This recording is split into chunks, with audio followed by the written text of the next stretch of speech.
News channel है ना, news channel है इसके ऊपर क्या कुछ कहना है। ये जगह आप देख सकते हैं, कुछ देर पहले तस्वीरें आपको इसी जगह से हमने दिखाई थी कि किस तरह से कूलर को तोड़ा गया, आखिर क्यों तोड़ा गया, तमाम जो जानकारी हम लेते हैं। तो प्रधान रेबा सिंह जी हम जुड़ चुके हैं। रेबा जी, सबसे पहले तो आपका स्वागत करते हैं हिमाचल लाइव टीवी में। थैंक यू जी, तो कुछ देर पहले जो लोगों यहाँ पे पहुंचे थे, स्थानीय जनता का कहना है कि जो कूलर को तोड़ा गया है और कहीं न कहीं जो खेतों में पानी पहुंचता है, कुल अगर टूट गई है तो किस तरह से खेतों में पानी पहुंचेगा। तो मैं जानना चाहूँगा कि कुल को तोड़ने की आवश्यकता क्यों पड़ी। देखा जाए बलिया जी कि ये जो कुल थी ये बड़ी जो इसके साइडें जो है ये बड़ी खतरनाक हालत में थी। जी जी। और मैंने विधायक प्रकाश राणा जी से 50,000 रुपये की सैंक्शन ली थी कि ये जो रास्ता है हमारा इसको जो है ये ठीक ढंग से बनाया जाए, क्योंकि यहाँ से मवेशी और डेड बॉडीज जाती हैं और बरसात के दिनों में ये स्लिपरी हो जाता है। जी बिल्कुल। और ये इतनी घाटी जमीन है नीचे को कि अगर कोई गिर जाए तो बचना उसका मुश्किल हो जाएगा। जी जी जी। तो राणा जी ने हमें 50,000 रुपये की सैंक्शन दी और मैंने IPH वालों से बातचीत करके और उनसे NOC लेकर के और पंचायत में ये प्रस्ताव रख करके उनकी पंचायत की पूरी NOC लेकर के जी। और इस काम को मैं शुरू करने की कोशिश करने लगा।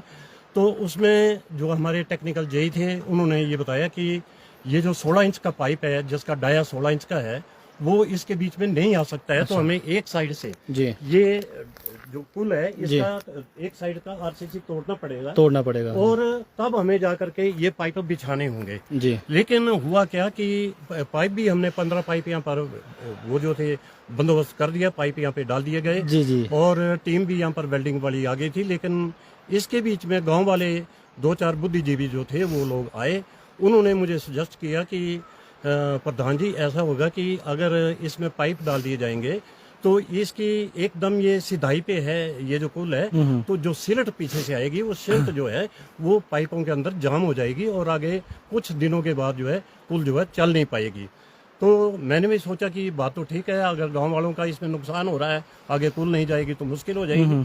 तो मैंने उसको पोस्टपोन कर दिया और मैंने IPH वालों को बोला कि आप ये जो पाइप हैं इनको आप कलेक्ट कर लीजिए और हम ये जो है इसको सिर्फ ऊपर से रास्ते का चौड़ाकरण करेंगे और बाकी ये जो तोड़ी गई कुल है ये IPH वालों ने बोल दिया, जेई साहब ने बोला कि इसको जो है हम बिल्कुल RCC कुल बना करके दे देंगे, इसको हम बड़ी जल्दी कर देंगे, क्योंकि इसमें कम से कम 600-700 बीघा जमीन जो है और सिंचाई होती है। हम इसको इंटरप्ट नहीं करना चाहते हैं, इसको बड़े युद्ध स्तर पर जो है हम इसको ठीक कर देंगे। लेकिन मेरी एक ही अपील थी कि जो पैसा हमें सैंक्शन हुआ है उसको हम वेस्ट नहीं होने देना चाह रहे हैं। हम चाहते हैं कि यहाँ से जो है ये मार्ग जो है ये काफ़ी चौड़ा बन जाए और साइड से ये आप अगर कैमरा घुमाएं तो ये जो साइड है इसमें हम रेलिंग लगा करके और बीच में इसको पक्का करके इसका हार्ड सरफेस करके तो लोगों के लिए आने जाने के लिए जो है काफ़ी सुविधा हो जाएगी। यही मेरा तो आपके कहने का तात्पर्य है कि नीचे सामने मोक्ष धाम है और ये एकमात्र रास्ता है और कहीं न कहीं जो काफी लैंडस्लाइडिंग यहाँ पे हो रही है और आपका कहना है कि जो एम्बुलेंस योग्य सड़क मार्ग आपके द्वारा बनाया जाएगा और एक तरफ जो यहाँ पे सरकारी कुल लगती है, तो आपका कहने का ये मतलब था कि जो पाइप बिछाई जाएगी ताकि कहीं ना कहीं जो जो जो सड़क मार्ग बनाया जाएगा किसी तरह से कोई कुल अवरुद्ध ना हो। इसलिए आपकी तरफ से एक साइड से RCC को उखाड़ा गया, पाइपें बिछाने की आपकी योजना थी, लेकिन कहीं न कहीं कल को अवरुद्ध हो सकती है क्योंकि वेल्ड की जाएंगी पाइपें, तो इसको देखते हुए आपने वो प्रपोजल कैंसिल कर दिया।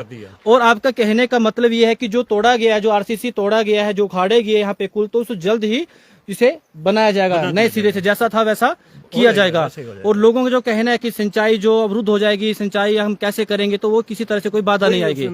यही आपके कहने का मतलब है। तो अब नेक्स्ट प्रपोजल क्या है आपका, आप किस तरह से मार्ग निकालेंगे यहाँ पे? इसके लिए हमारे टेक्निकल जेई साहब यहाँ पे आए हुए थे। अच्छा। ब्लॉक से उन्होंने मेरे को ये मार्गदर्शन दिया कि आप लोग जो है इसको पीछे से ही काट करके इसको और पुल के समतल में कर दीजिए और इसका जो मक है, इसकी जो मिट्टी है उसको नीचे की तरफ फेंक दीजिए, चौड़ा हो जाएगा तो उसको फिर आप जो है उसको मनरेगा के तहत डाल करके और इसमें साथ में जो है इसमें प्रोटेक्शन वाल्व वगैरह लगा करके ये सेफ हो जाएगा। जो ये कुल उखाड़ी गई है, जो RCC निकाला गया है, फिर से इसको पहले की तरह ठीक किया जाएगा और लोगों के जमीन में पानी बराबर पहुंचेगा, किसी तरह से कार्य में रुकावट नहीं आएगी। ये तमाम जानकारी हमारे साथ ग्राम पंचायत चौंतरा के प्रधान रेबर सिंह जुड़े थे, तमाम जानकारी यहाँ पे साझा की है। और इस जी थोड़ा बताइए जी। इसमें ज्यादा नुकसान नहीं हुआ है। इसमें एक साइड की, क्योंकि पाइप इसके बीच में नहीं बैठ रहे थे जी, तो हमने इसको सिर्फ तोड़ा है, वो भी जी। कंप्लीट नहीं तोड़ी है,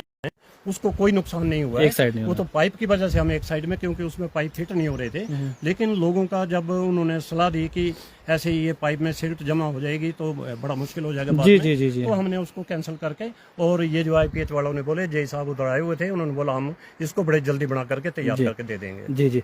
तो ये देख सकते हैं एक साइड से जो RCC निकाला गया है, यहाँ पे जो लोहे की जो बड़ी पाइपें यहाँ पे फिट की जानी थी, ताकि जो सड़क मार्ग यहाँ पे बनेगा कूल्हे में रुकावट ना आए। इसको देखते हुए ये कूल्हे को उखाड़ा गया था। ये तमाम जानकारी हमारे बीच साझा की गई और खास बात यहाँ पे कही गई है कि जल्द ही कूल्हे को दोबारा फिर से तैयार किया जाएगा और लोग जो किसान हैं फिर से अपनी जो खेती कर सकते हैं।